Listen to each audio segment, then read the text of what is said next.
Hi guys, I'm Brittany and I'm the owner of Spray Days Tan, and I wanted to show you today how we set up our guns and how we adjust them based on how we're going to spray our client today.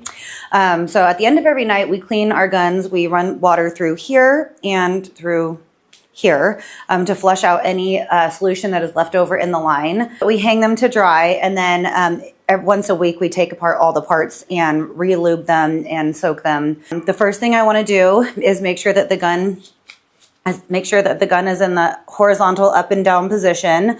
It's kind of funny because if you have it up and down, it's actually going to spray like side to side like a fan. But if you have it this way, it's going to spray this way. So it's kind of how I remember it is just however it's plugged is the opposite of how it's going to spray.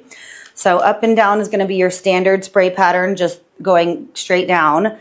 Some places spray in the left to right position or technique, and that would mean your gun is going to be set up tilted horizontally to the side for being able to spray that way. There's also another feature here. If you turn it diagonally, that's going to spray in a circle. So if you wanted to do contour on somebody, that would be a good use for that. But that's what you could use that for a larger area.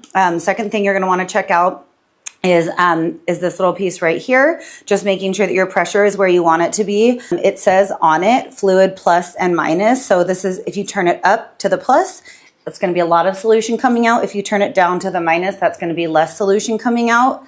I think that when you're newer to spray tanning, it's best to use a lesser setting because when you're using more, obviously you're more likely to make mistakes from how much solution is coming out at once.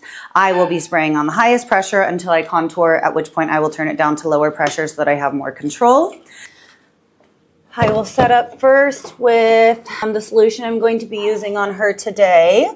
And when I set that up, it's really important that whenever you put this on, you only grab from here, not from the handle. Grabbing from the handle will cause this little nut right here to loosen, and it can literally fall off in the middle of your client. So we always turn like this, holding from the cap handle and the cap, not from the gun itself. And then just always double check that that's tight. And if you start to spray and this starts leaking, then you'll just need to tighten that with the nut that is provided in the bag of your gun. On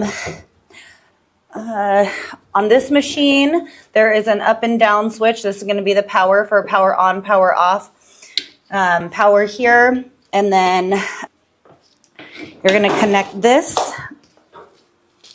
You're going to connect this to your gun, using this, just like that. So pulling down to release, pulling down to lock in. And that's just the basic setup for the guns and the machines until we get our model up here.